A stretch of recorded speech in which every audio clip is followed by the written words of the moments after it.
Good morning, सुप्रभात, केम छो। उम्मीद है आप सब लोग बेहतर होंगे और अपना ध्यान रख रहे होंगे। आपको ऐसा मालूम है कि वैक्सीन कुछ महीनों में आने वाली है। एक नहीं, एक से अधिक वैक्सीन जो है उनके आने की संभावना है। तो कई लोगों ने एक चीज़ और पूछी मुझसे अलग अलग कमेंट में, क्या सर वैक्सीन लगाने के बाद इम्पोर्टेंस का कोई खतरा है?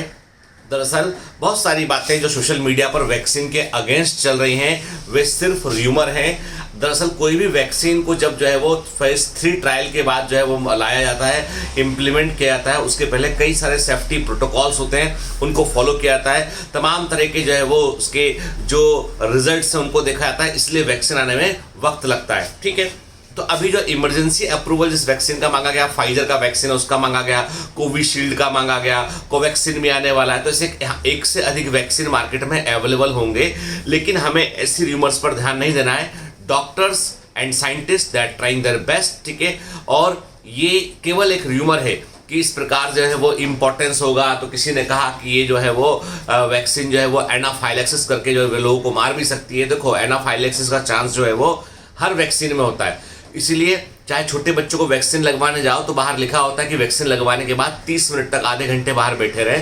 कोई भी वैक्सीन से एलर्जी हो सकती है, किसी को भी हो सकती है, और वो परसेंटेज काफ़ी कम होता है। ठीक है, इसलिए पॉजिटिव न्यूज़ पर ध्यान दीजिए, नेगेटिव न्यूज़ पर ध्यान मत दीजिए। क्योंकि कारण ये है कि आज पूरी दुनिया को ज़रूरत है एक बेहतर वैक्सीन की, ताकि हम कोरोना को जो है वो हराकर आगे बढ़ सके और हमारा पूरा विश्व जो है, पूरा वर्ल्ड जो है वो तरक्की कर सके और हम सब नॉर्मल लाइफ को जो है वो लीड कर सके। आज जैसे सामान्य बाहर रेस्टोरेंट में जाना, बाहर घूमना, यही लग्जरी लगने लगा है।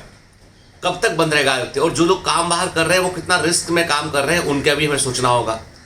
मेरे कुछ रिलेटिव हैं जो यूके में रहते हैं, उन्होंने बताया कि यूके में वैक्सीन लगना शुरू हो चुका है और वहाँ पर अभी वैक्सीन लग रहा है ओल्ड एज के लोगों को, 60+ जो लोग हैं उनको लग रहा है, और डॉक्टर्स को और पुलिस को जहाँ पे वैक्सीन लग रहा है। ठीक है, फिर धीमे धीमे आम पब्लिक के लिए वो अवेलेबल हो जाएगा। ठीक है, और मुझे लगता है कि हमारी कंट्री में भी वैक्सीन जो है वो प्रायोरिटी बेसिस पर लगेगा। लोगों के नाम लिए जा रहे हैं लिस्ट में से कि हम एज ए डॉक्टर, मेरा नाम भी लिस्ट के अंदर है, तो सबसे पहले वैक्सीन जो लगेगा राउंड में वो डॉक्टर्स को लगेगा और ओल्ड एज के पेशेंट्स को लगेगा, या उन लोगों को भी लगेगा जिनको कोई जो है ऐसी बीमारी है जिसमें कि इम्यूनिटी डाउन होता है, कि कैंसर पेशेंट्स को लगेगा। तो ऐसे बहुत सारे प्रोटोकॉल्स बनाए गए। चलिए, आज एक बड़ी इंपॉर्टेंट बात करते हैं, वो है मनोविज्ञान की। कि कई सारे जब मैं मेडिकल कॉलेज में था तो मेरे एक प्रोफेसर थे, वो साइकेट्री के प्रोफेसर थे, professor Asthana. He is very good professor. के पता नहीं अब जो है वो कितना, उस समय भी काफ़ी ओल्ड थे, वो भोपाल के ही थे। तो डॉक्टर अस्थाना जो है वो one of the best psychiatric professor में से एक थे।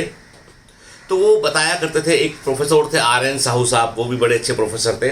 तो ये बताया करते थे कि भाई इन्होंने जब कभी साइकेट्री की क्लास में बताते थे कि भाई आपको बता दूं मैं कि 90% बीमारियां ऐसी होती हैं जिनका संबंध जो है व्यक्ति के बीमार मन से होता है, तन से नहीं होता। 90% डिजीज ऐसी होती है जिनका संबंध व्यक्ति के बीमार मन से होता है, बीमार तन से, बॉडी से नहीं होता है, और ये बीमारियां केवल दिमाग में बसती हैं।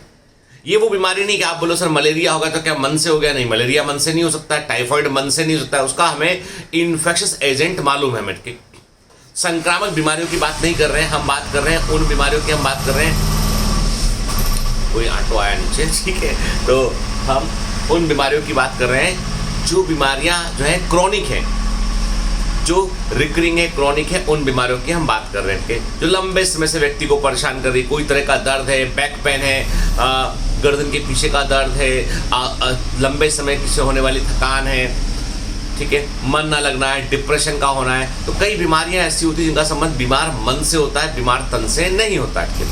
और वो कहते हैं इनका जो इलाज है, एक बात मैं थोड़ा रोक रहा हूँ, इंटरप्ट कर रहा हूँ। आज तक मेरे को एक बात समझ में नहीं आई है कि सुबह सुबह जो दूध देने वाले जो लोग आते हैं, इनकी बाइक का आवाज़ अलग क्यों होता है? मैं आज तक नहीं समझ पाया इनकी बाइक की आवाज़ अलग क्यों होती है। खैर चलो, वापस लौट के अपने मुद्दे पे आते हैं, चूँकि मॉर्निंग का समय है तो सब लोग आते जाते रहते हैं यहाँ पे। तो इम्पॉर्टेंट बात यह है कि मनोविज्ञान, बीमार मन, उसका साइंस है। तो एक दिन बताने लगे वो कि आपको जानकर आश्चर्य हुआ कि एक मैं आपको किस्सा बतलाता हूँ। बता रहे थे कि जब मैं MBBS किया था और उसके बाद मैंने गवर्नमेंट जॉब ज्वाइन किया, तो मैं एक आदिवासी ज़िले के अंदर पहुँचा। तो बस्तर के पास में कोई इंटीरियर में कोई आदिवासी छोटा सा गांव है। वहाँ प्राइमरी हेल्थ केयर सेंटर था, तो उसके अंडर में कुछ कुछ उनके पास कुछ एरिया था।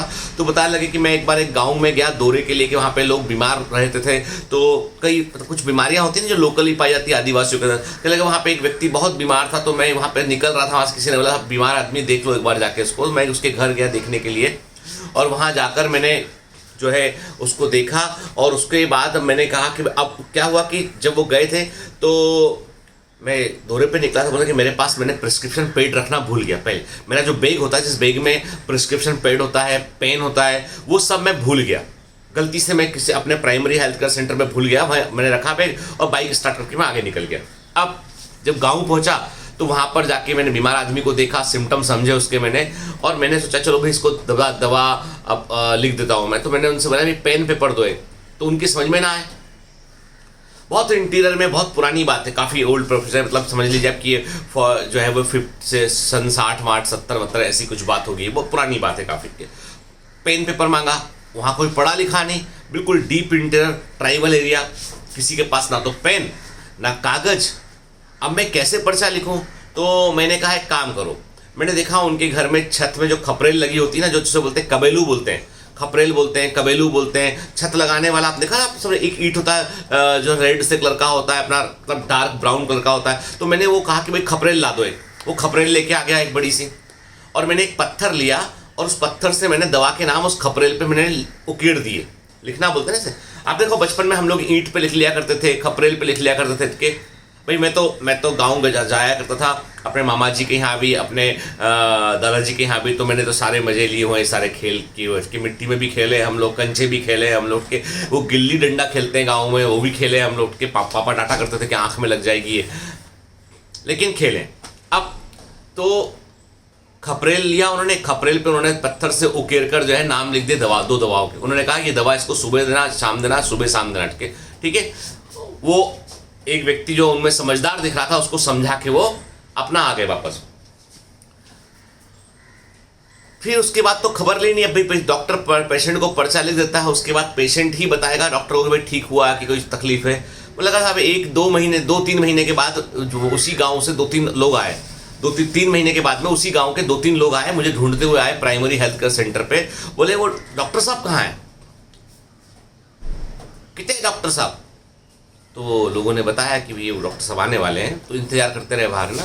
2 थैलियों में, एक में कुछ भुट्टा वुट्टा जो वहाँ पे होता होगा वो लेके आए, अपना कॉर्न कॉब होता है ना वो लेके आए, और कुछ सब्जियाँ लेके आए। वो लोग ना थैली में मुझसे मिलने आए थे, तो उन्होंने कहा डॉक्टर साहब कुछ दे देंगे। पर हमने देखा उनको तो हम तो भूल गए, लगा हम तो बहुत पेशेंट देखते, तो हम तो भूल गए। वो आए आके बताया साहब कि हम उस गांव से आए हैं, आप एक बार वहाँ आए थे, हमारे पिताजी बीमार थे और आप दवा लिख के गए थे। तो उनको याद आया, हाँ एक गांव, अब चूंकि प्रिस्क्रिप्शन होता, लिखा होता उन्होंने तो उन्हें याद भी ना रहता। अब चूंकि खपरेल पे लिख के आए थे वो भी एक आइडिया लगा के आए थे, तो उनको याद था कि हाँ भाई ऐसा कुछ किया था हमने। बोले साहब हमारे पिताजी बिल्कुल चंगे हो गए, एकदम ठीक हो गए पिताजी हमारे। बल्कि गांव में वैसी बीमारी के कई लोग थे जो बिस्तर पकड़ लिए थे, वे सब भी ठीक हो गए। तो अब इनको लगा कि यार हम तो दवा उनको लिख के आए थे उस व्यक्ति को, अच्छा मेरी दवा आपने सबको दी? हाँ साहब आपकी दवा सबको दी। तो पता है अब बताओ क्यों यहाँ आए हो? साहब दवा दोबारा लिखवाने लाए हैं। नहीं मतलब दवा क्या करना है तुम्हें? बोला साहब वो जो खपरेल था ना वो तो खत्म हो गया। खपरेल खत्म हो गया मतलब क्या? हम समझ नहीं पा रहे थे ये बात को। डॉक्टर साहब आप एक खपरेल पे मंत्र लिख के आए थे आप? अच्छा मैं मंत्र लिख के आया था। तो एक दूसरे को देखा और नादिर से बोला अच्छा आप लिख के आए थे ना?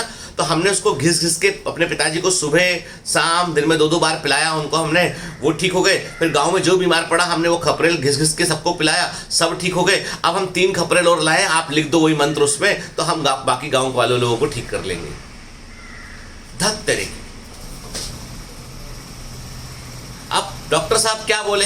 डॉक्टर साहब बोले अब मैं बोलूंगा इससे कि तुम तो महामूर्ख हो भाई, हम दवा लिख के लाए थे, तुम खपरेल घिस के पिला दिए मरीज को और वो ठीक भी हो गया। हमने कहा हाँ ठीक है, अभी हम ऐसा नहीं लिखते मंत्र को, हम क्या बोलते कि हमने सोचा कि भैया चलो ठीक हो रहा गाँव, अब होने दो ठीक। मतलब ये मन के बीमार है, तन की बीमार तो है नहीं है, तभी तो खपरेल घिस के पीने से ठीक हो गए। हमने कहा नहीं भैया ऐसे नहीं होता, वो तो वहाँ जाके ही लिखना पड़ता है। वो चले गए चुपचाप से उदास होके वो लोग। लेकिन बोले कि मतलब मुझे बड़ा आश्चर्य हुआ कि मैं दवा लिख के आया उस आदमी को, वो दवा लिए बगैर खपरेल घिस घिस के पी के वो ठीक हो गया। मतलब पूरा गांव जो है मनोवैज्ञानिक तौर पर बीमार है वो तो। तब उनके दिमाग में इंटरेस्ट आया कि भैया कि हमें तो साइकेट्रिक में जाना चाहिए। साइकेट्री में जो है वो मतलब बड़ा स्कोप है इसके अंदर। तो मतलब सोचो आप ऐसे मरीज हैं, प्लेसिबो थेरेपी देना होता है। हमारे घर में मुझे अच्छे ध्यान है कि भोपाल में जब मैं रहा करता था तो एक हमारे घर में मेड आया करती थी। वो अक्सर आएगी, बोले कि मैडम आज मैं थोड़ा कम काम करूंगी, मेरी कमर दुख रही है, मेरा गर्दन के पीछे दुख रहा है। और भारती क्या करती थी, भारती और तेज है, भारती बहुत तेज है भैया, ऐसा नहीं है मतलब है ना, उठ तो नहीं गई ना, तो देख लिया और मतलब तो फिर जो है वो आपकी इस रिकॉर्डिंग को अपलोड करने के बाद मेरा क्या हाल होगा वो सिर्फ मैं ही जानता हूँ। तो वो भारती उसको सुबह सुबह एक गोली दे दे उसको। अब एक दिन मैंने देखा, मैंने कहा भैया क्या करती हो यार तुम, डॉक्टर की बीवी उसका था थोड़ी, तुम डॉक्टर थोड़ी ना। उठा के बाई को एक गोली पकड़ा देती हो, किस चीज़ की गोली देती हो, चुप रहो तुम। हमने कहा क्या, इधर आओ। वो बाई काम करे, कमरे में लेके बोलती देखो वो बीमार नहीं है, उसे प्लेसिबो थेरेपी की ज़रूरत है उसको, तो मैं विटामिन बी कॉम्प्लेक्स की एक गोली रोज खिलाती थी उसको। बोलती तू 2 ब्रेड खा और ये गोली खा, और गोली खा के वो अच्छा फील करती है और दिन भर अच्छे से काम करती है। मैंने कहा देख ये देखो, मैंने कहा लो हम ना सीख पाए, हमारी बीबी सीख गई। मतलब वो सीख गई, मेरी बीबी सीख गई कि भैया कि कैसे इलाज करना है। मतलब मन की बीमारी का इलाज कर रहे हैं लोग, ठीक है। तो ये है प्लेसिबो थेरेपी बोलते हैं मेडिकल में इसको हम लोग। कभी कभी ऐसी दवाएं दे देते हैं, हाँ भैया सुबह शाम इसको खा लेना, और सुनो दूध से मत लेना दवा, बोलना पड़ता है कई बार पेशेंट को। तो पेशेंट होता अच्छा ठीक है, डॉक्टर साहब ने बोला कि हाँ अब मैं ठीक हो जाऊंगा। बिल्कुल तुम इस दवा को 3 दिन लोगे एकदम चकाचक ठीक हो जाओगे, कोई चिंता वाली बात नहीं। गांव का पेशेंट आता है, आप उसको बोलो भैया देखो ऐसा है, तुमको हम बड़ी वाली बोतल लगाएंगे। उसको नहीं पता कौन सी बोतल है, बड़ी बोतल, छोटी बोतल, मोटी वाली सुई, पतले। गाँव जाके पूछो क्या हुआ, अरे साहब मैं बहुत बीमार पड़ गया था, मुझे मोटी वाली सुई लगानी पड़ी डॉक्टर को, अब ठीक हो, हाँ बढ़िया ठीक है। तो कई बार क्या होता है मन जो है वो बड़ा इंपॉर्टेंट चीज़ है ना।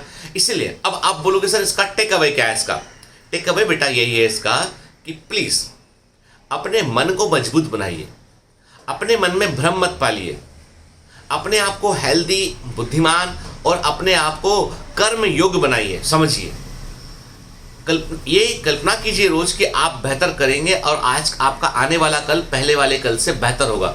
ये कल्पना कीजिए कि आप बहुत कुछ जिंदगी में हासिल करेंगे। आप ये कल्पना कीजिए कि आप विशेष हैं, आप सामान्य नहीं हैं, आप स्पेशल हैं, और सच में आप स्पेशल हैं। Have a great day, all the best.